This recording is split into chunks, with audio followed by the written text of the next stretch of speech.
Welcome back to New Day Northwest. There was an article in this month's Women's Health magazine that says women who express their anger are healthier than those who hold it in. I think we know that's true, but the key is dealing with it in a healthy way.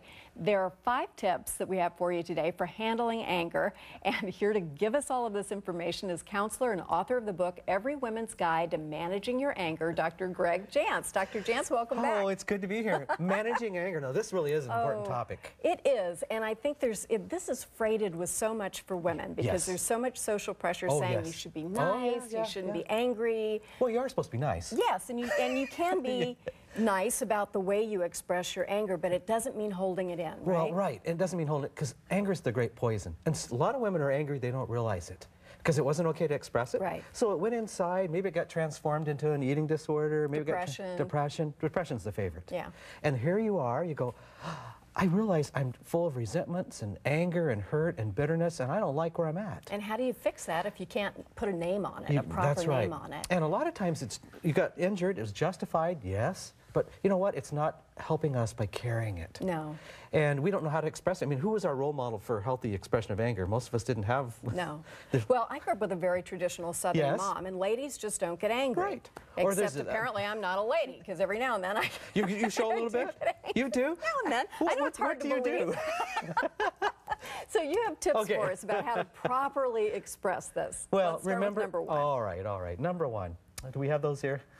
Let's begin with stay present in the moment. Okay. What does that mean? I can't remember what order I did these. Okay, help me out. We first of all, we're going to stay present, and we're not going to bring in a lot of the old past. It's really easy when you're angry. Yes. Just to keep adding and adding. We call it this kitchen sink approach. Yes. You're adding more and more. And here's what you did 3 years ago, and you always do that. And you blah, always, blah, blah. And then, you win. If I'm the spouse, what can I do? Right. So, and then it feels like an attack. So stay in the moment, stick to the topic. Stay to what it is, and it's okay to say, I feel hurt, I feel angry by this, so be honest with it without being damaging to the other person. So don't. And I like that, what I feel, not what you did kind of approach. Really listen to what you say to yourself and others. Okay, here's the thing. Sometimes we don't realize how deadly our tongue is. Yeah. And we have got a bad slant to things, and you may be developing a critical spirit. And remember, the tongue is powerful. It can create emotional bruises that you can't see, but they're there. And a lot of people that have post-traumatic stress have been injured by the tongue, by the words. So we used to say that sticks and stones can break my bones, but words can never hurt me. Not but true. They do, and we can develop a very tender heart towards words. So remember the power of your words. Okay. Don't always give your anger center stage. All right. Here's the thing about that. If anger has center stage, it's like it's all about me, and I get strong and powerful by showing my anger, and I get control. I can manipulate with anger. I mean, some women can get their way by just being angry and manipulating everything. But it's so short term, right? It's short term, and it's all about you. So remember, thing about anger is we're going to experience it, let's deal with it, but then it's got to pass. Right. Otherwise, we're going to carry around that extra baggage. And it's not a lot of fun to be around if it goes on for a long time. No, it's Number not. 4, use it wisely. Now, this is interesting. When we use anger wisely, if you come to me and you're like my wife, she's getting really good at this. Okay, my wife gets angry at me, and she's really learned to use it wisely. It's short, it's brief. I understood. I got the point, and then the next step is, I'm sorry. Will you please forgive me? Now we have a little deal because really I don't want to intentionally ever hurt her, but I'm a guy, and sometimes I make mistakes. Okay. Unheard of. I know.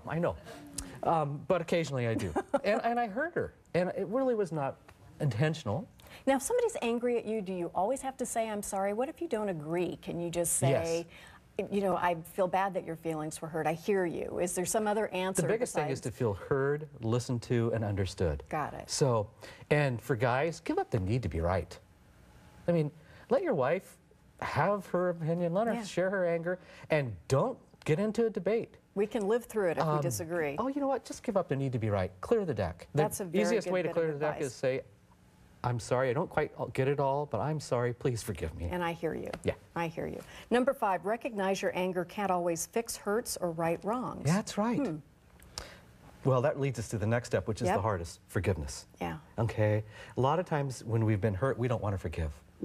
I had an example. I have 2 boys. They're in the car. The younger one gets the older one upset, and we have a little thing about forgiveness.